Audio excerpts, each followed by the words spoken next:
Huddle up, NFL fans. It's almost Nickmas. Merry Nickmas. Nickelodeon and the NFL are teaming up for the ultimate holiday gift. The Nickelodeon NFL Nickmas game. I got 3 words for you. Broncos, Rams, and Santa. Ho, ho, ho. This is going to be the best Christmas ever. It's the Denver Broncos taking on the Los Angeles Rams in the Nickelodeon NFL Nickmas game. Christmas Day at 4:30 Eastern, 1:30 Pacific. Only on Nickelodeon. Get a great offer courtesy of KG Certified and BetMGM, the king of sportsbooks. Sign up using bonus code KG1000 and your first bet is risk-free, up to $1,000. The BetMGM parlay specials, daily odds boosts, fan-friendly promos make it the best place to bet on all your favorite sports, for real. Download the BetMGM app today or go to BetMGM.com and enter bonus code KG1000 and place your first bet risk-free up to $1,000. Yes, I said it, $1,000. Nothing beats a W at BetMGM.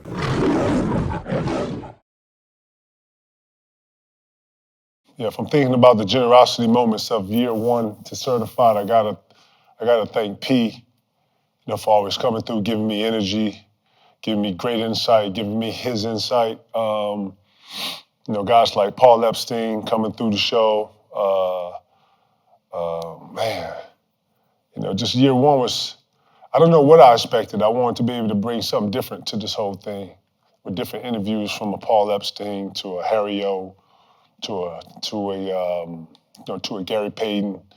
Having it be lighter, not necessarily so serious, but being able to critique the game from a different mindset and different POV.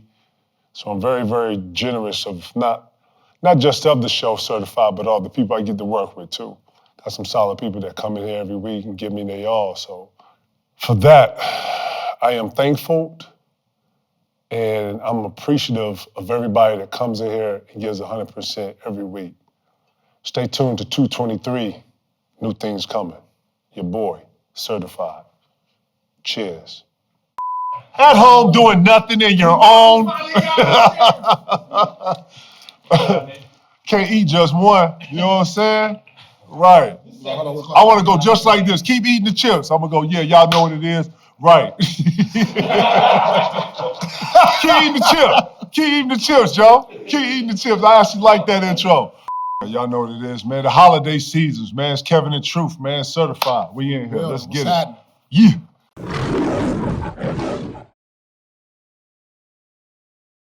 It's a couple teams in the league I'm watching right now. They just playing better basketball. One of them being the Nets, man. Since you said what you said last week about, Kevin Durant coming out. out. But you said something too that was interesting. You said something like it's more about basketball. The focus. The focus is more about basketball. Now, I remember you said that, and then ever since then, it's no more talk about what's going on off the court. Yep. So as long as the focus is on basketball, look. Solid. They're focused. And 2, they're playing both sides of the ball with the same intensity on the side of the ball. I watched them play in defense. They trapping. They are relentless in the traps. They're going after on the floor. Like, we didn't see this type of effort in the first couple of weeks, man. This is a whole new Nets feel. This is a whole new Nets energy. You know what I'm saying? But both New York teams playing well. Got anything to do with Jacques Vaughn too? It could be. And you know what, too? Jacques Vaughn doesn't come with the resume that Steve Nash comes with meaning that we respect Doc, and we respect Doc's ability to obviously coach the game, but he played in the league, so that helps a lot, right? Mm-hmm.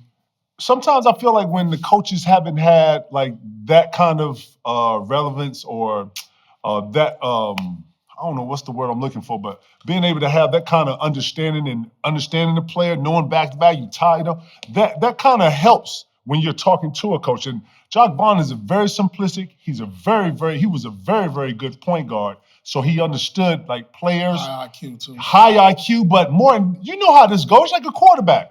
I got to have a good relationship with my players. I got to have a good relationship with the big man. You know, the big man set the picks. You know, the guards, they think like a quarterback. Let me make sure everybody getting the ball. Let me make sure everybody happy. Jacques Vaughn seems to come off like that kind of coach. Not saying he's going out of his way to make guys happy, but he's putting guys in positions to be not only successful, P, but it's flowing. You know, a lot of guys who don't get to touch the ball, you know, you see them in the continuity of it. Ben Simmons is playing better.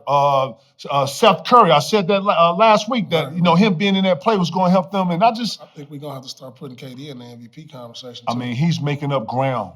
And he's making up some ground. He's making up some serious ground, and winning doesn't hurt any of it. You know what I'm saying? I think both New York teams are playing really well, too. You know, I was saying this to somebody, man, just to throw this off, and I'm going here for it. So just, you know what I mean? Man, you know the Knicks ain't got a superstar and hasn't had a superstar. Like, just think about that, dog. Like, you think about Chicago, you think about the Lakers, you think about New York. Big cities.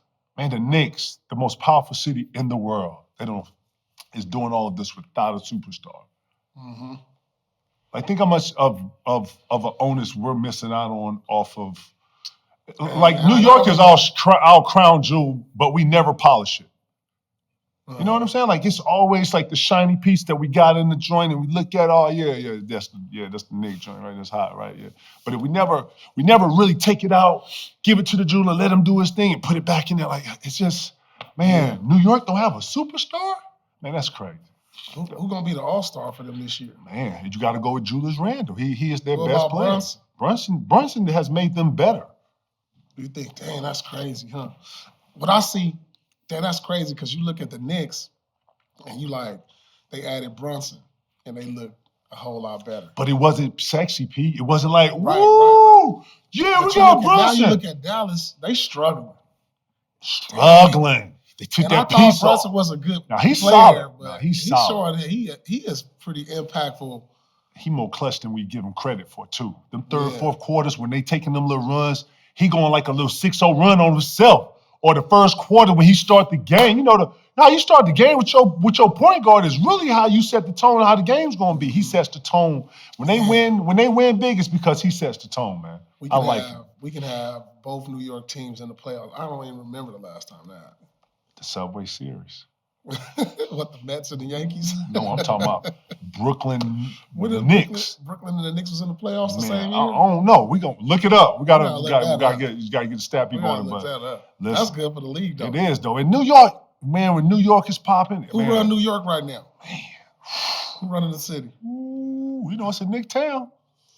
The Knicks, listen. If the Knicks on the 11 game win streak, and the Nets are on the same 11 game win streak, the Knicks are going to be front page. I'm betting that. It's the Apple, dog. It's the Apple. With the star power that they got over there in Brooklyn with KD and Kyrie, they got the superstars. Dude, they got the stars, and they got all the swag and the juice and all that. They drip. All right, look at this. You famous, say like we coming into town. We fly in. We flying in. Knicks. Teterboro. Knicks and Nets playing. They fly. We both got front row seats. Where we going, Pete? Knicks and Nets playing. You know what I'm saying? Got two joints. You know what I'm saying? What game you taking her to? You got KD over here, but then you over here in the Knicks. What game you going to? Same night. Great game too. Man, why you ask me? Man, you know I'm at MSG, man. You at MSG? Man, it's crazy here, man. The whole world watching this. They got no star power. Man, the whole world in here. I'm in here, right? I just even it out here. No, I'm joking, but man, when we was in Brooklyn, Rihanna used to come to the game. Lord, everybody, right? I'm saying. Like, come on, they both got star power now. Which game you going to? Which game? You going to a Brooklyn Net game before, or you going to a Knicks game? I'm going to the Brooklyn game. I'm going to check out Kyrie and KD. I don't care. I'm going to that game. I'm going to Brooklyn. Yeah, we got ties to go to Brooklyn. I'm asking you, you going to Brooklyn? I'm going to the Brooklyn. You going to the Brooklyn game? If they got the better team, right? I don't know. Look at the records. No. They right there with they got the they're shinier. They're the shinier rims. You know what I'm saying? All right, I'm going there. I mean, I ain't gonna lie to you. Christmas is as much as you want to say, hey, everybody's watching and you look forward to this game. I never really look forward to the Christmas game. You know, I probably have some of my worst games on Christmas because my mind is thinking family and, you know, charity and all these other things. And I'm just in a real relaxed state of mind. Not even that. I mean, I just never really got into the whole Christmas, playing on Christmas. I just felt like it took away from your family. And I know it's a big deal.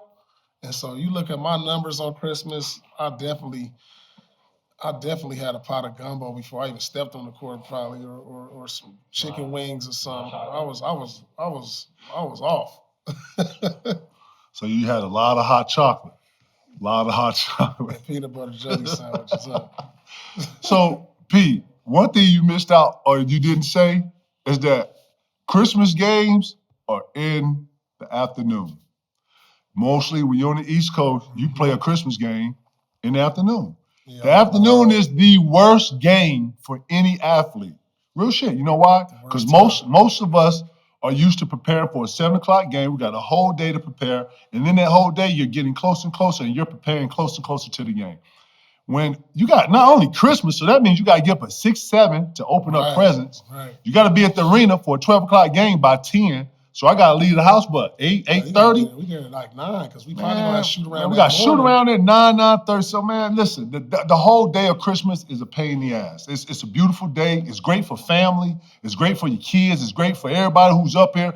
Family flying in. You got 100 people in town. Right. The house smells. The house stinking. It's everything smelling good. I was always distracted on Christmas. Man, then you leave the house and you mad. You like, man, I just left everybody in there getting ready to have breakfast and shit. Fuck. And then you go in there, you play, but it's also a gift. On Christmas. It's also an honor to play on Christmas because the one thing you do know is that everybody watching, you're the entertainment for Christmas.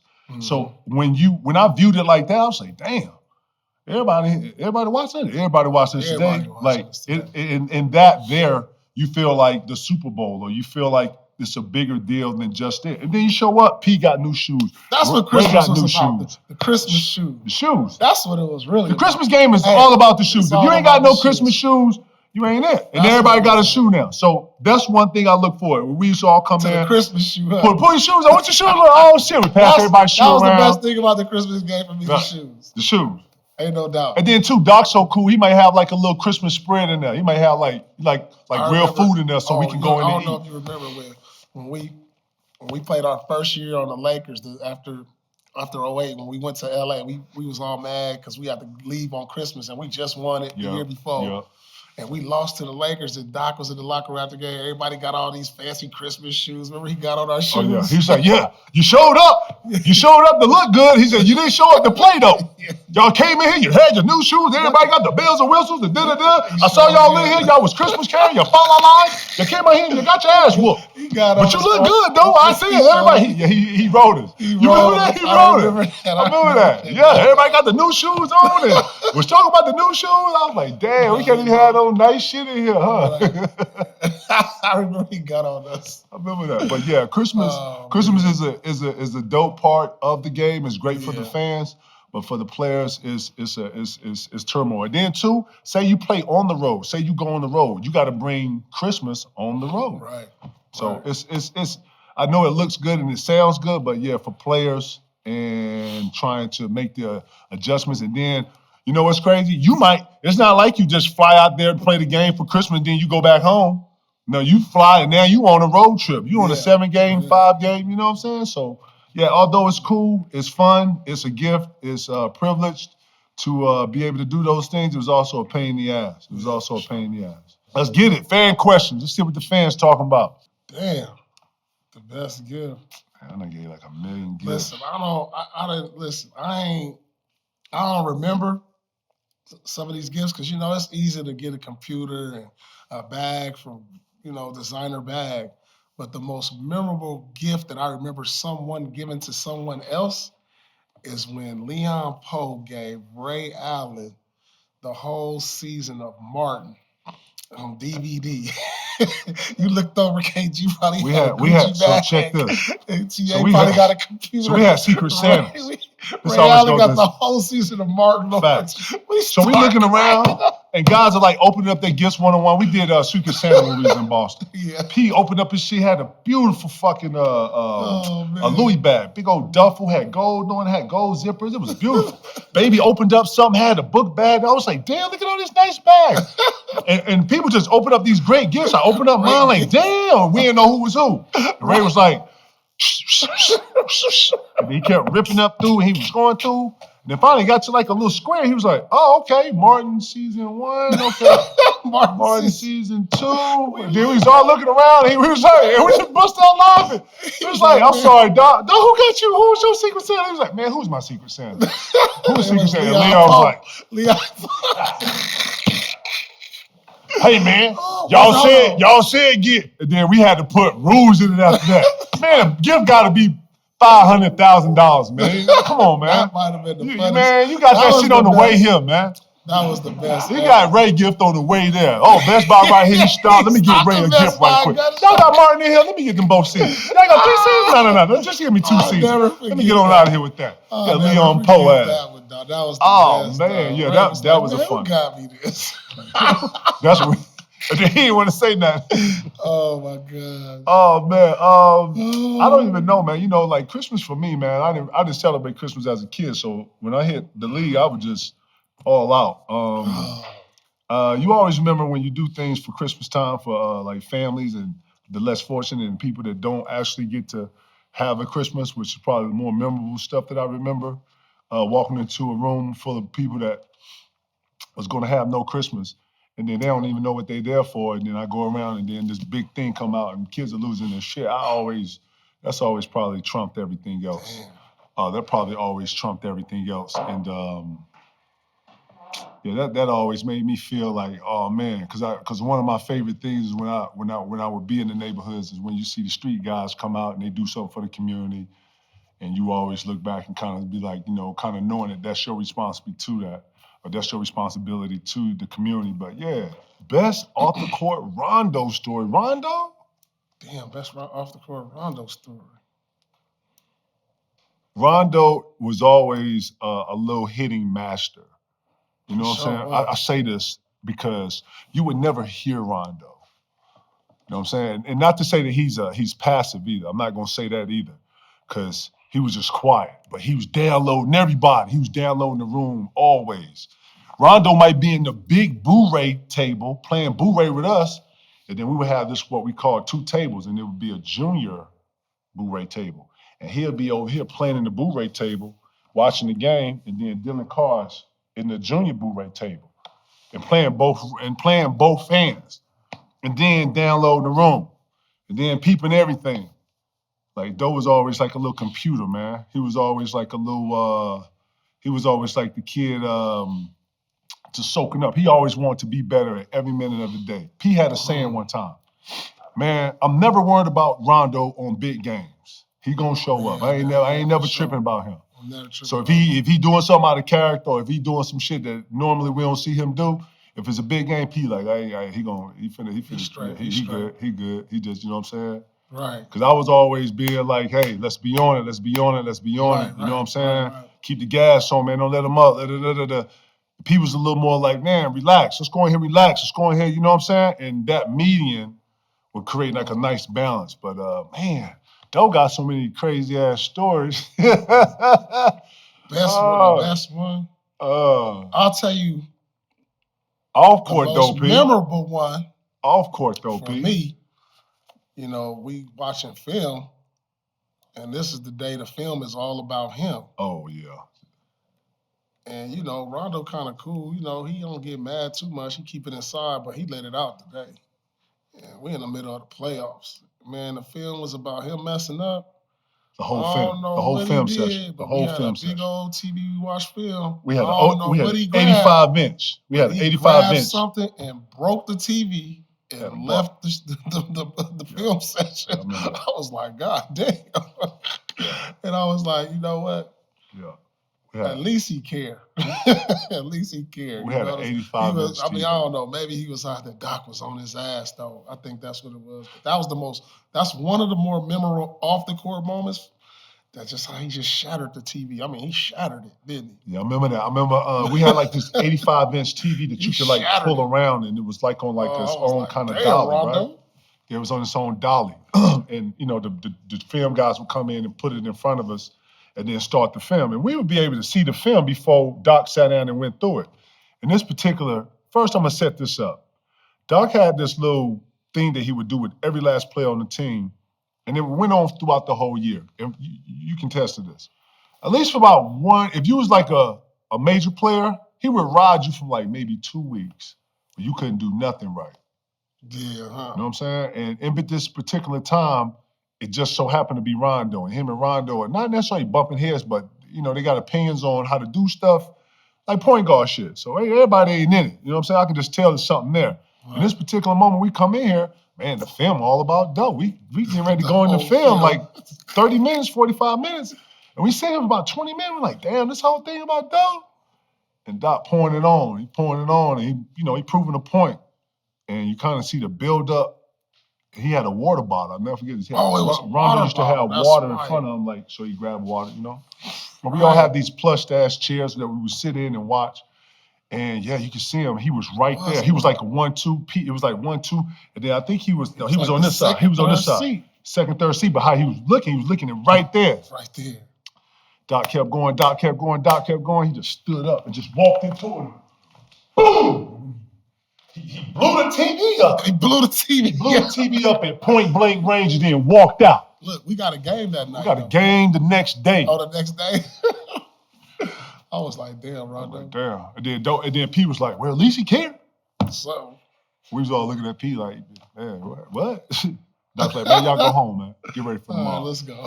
Shit like that, yo. Shit like that you probably would have destroyed a team or killed it or divided it. The shit like that made us even more hungry and then made us lock in. Because I never seen the TV shatter like that. I never seen the TV blow up like that. I was like, damn. Doe was cool. Doe was one of those teammates that was really cool. I loved him. I loved him as a teammate. I loved him as a friend. And he was always consistent with being Doe. They was younger, so we always felt like we was the OGs and had to, steered a little bit. But Doe was always solid, man. He was always A1 people to this day. To this day. Yeah, man, you know what it is, the fa la la la la, man. It's the goddamn Christmas, holiday Christmas picks, man. Let's get it, man. We got a whole joint. NBA, we got some NFL football in too, right? We got football before the joint. Yeah. So we got the 76ers, 12 o'clock game at Madison Square Garden on Christmas. You already know, this is the kickoff for the kickoff. Get your guacamole and chips ready, the salsa. The energy in the garden is real. Finna be sick. The fa la la la line, all that. Yeah, I gotta go. I think the Knicks got this. I like the energy for them on Christmas, dude. I like the energy. Christmas in New York. I mean, we've been there on Christmas. We done played the Garden. We done played at the Madison Square Garden on Christmas. And they early at the Garden, too. That's why I like the New York crowd, too. New York get there early. They talking that shit early. They got the organ going, all that bullshit. You know what I'm like, yo, they play this shit again. Wow, man, I'm going to kill myself. I think the Knicks got this one. Think so? Yeah, Knicks playing well, man. Knicks playing well. But so are the 76ers, man. They gonna ride the wave. I got Knicks. Really? I'm gonna go with the 76ers, man. I'm gonna go star power. I'm gonna go there. So we got the Lakers at the Mavericks. I'm gonna be fixing my plate. Stop, man. We got the Lakers at Dallas. Excited for that. At Dallas, man. Both teams what you are mean? struggling. They struggling, but still Luka, still Bron. But the thing is, it's Christmas and it got star power. You got LeBron, you got Luka. Shit. AD out. I think AD out for a month, right, with his foot? I'm going to go with the Lakers on this one. Really? I look at some teams as needing a change. They need to make a trade. Both of these teams need a trade. I thought that. I actually thought that. And I look, not this flip, no script, but I look at teams like Miami, like those teams. I think teams like Dallas and teams like Miami need a change in something. They need a trade. Mm-hmm. And,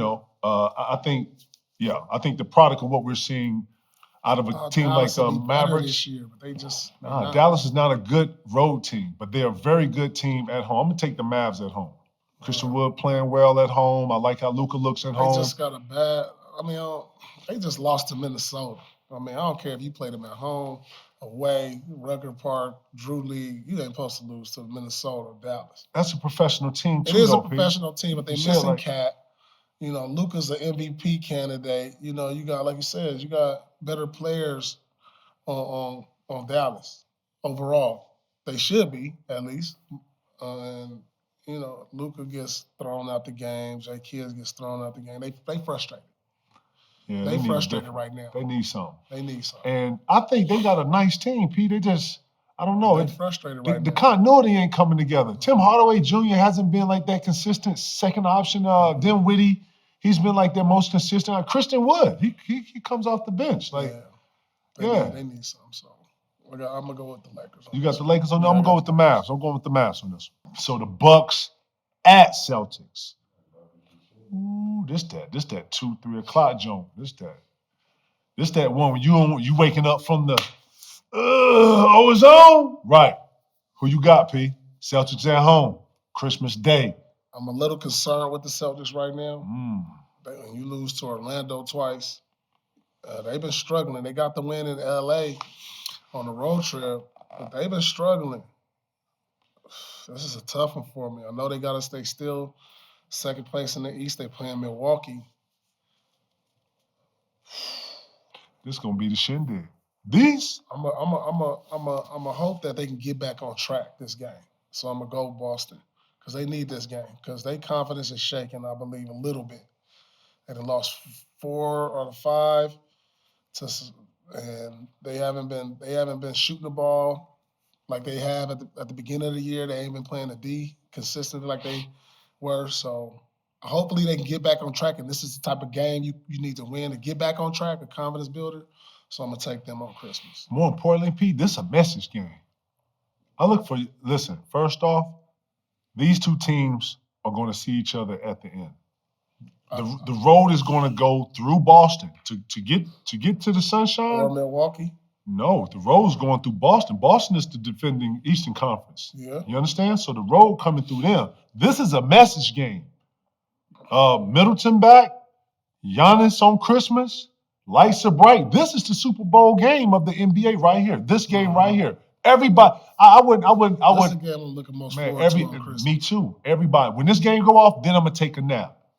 I'm gonna let the food digest. But I won't probably blink this whole game. Man, listen. One thing I do know: if they don't come with it Sunday or if they don't come with it Christmas, you already know what's happening. You know what time it is. You know what kind of animal you dealing with coming in here. Greek ain't coming in here just finna what? Eggnogging and kissing under the mistletoe? Fa la la la la? Nah, they finna go to half court, open presents on your shit, and party. Facts. And Middleton back.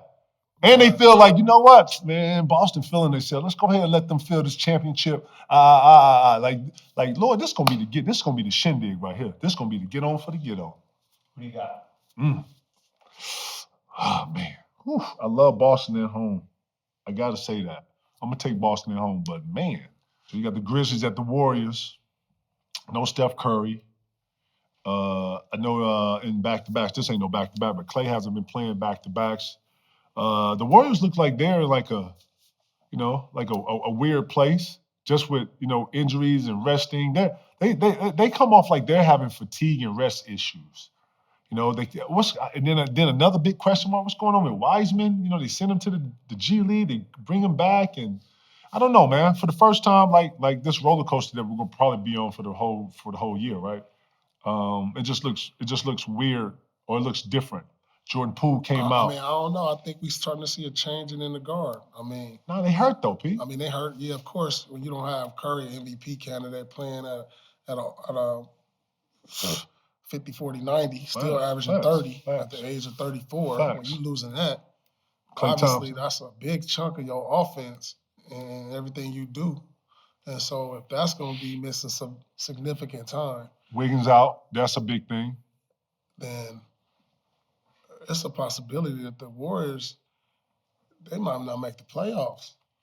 And I know, it's rare where you have a team coming off a title miss the playoffs. I think the last team might have been the Miami Heat with Shaq.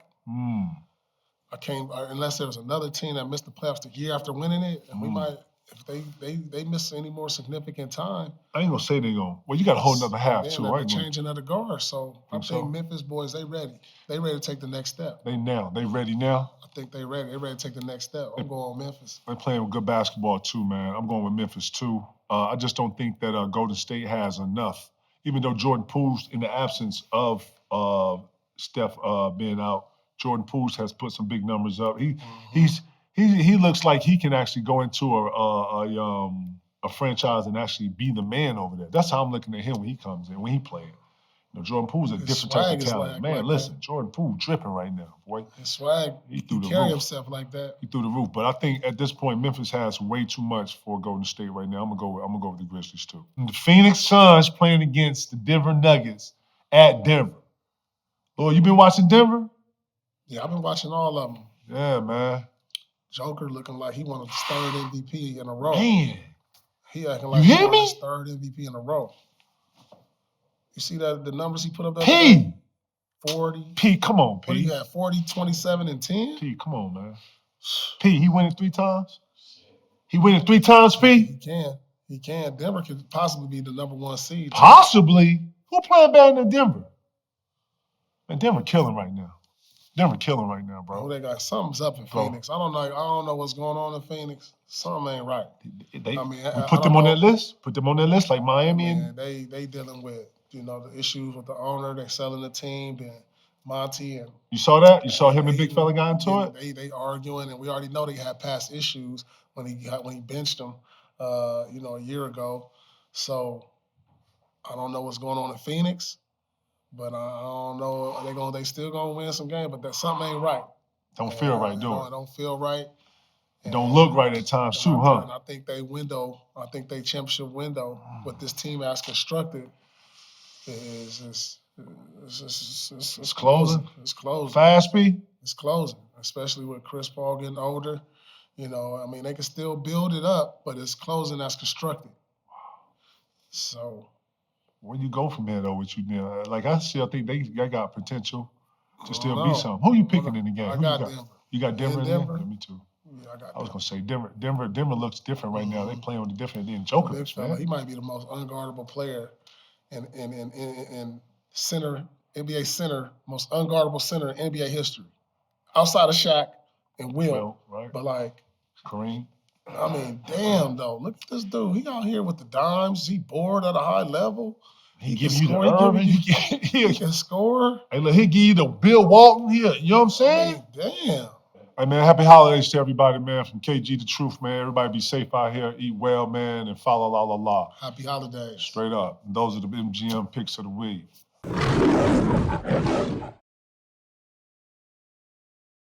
Attention on deck. The only reason I'm here is you. I'm not a teacher, I'm a fighter pilot. It's not what I am, it's who I am. How do I teach that? You'll find a way. Hang on! Top Gun Maverick, rated PG-13, now streaming on Paramount+.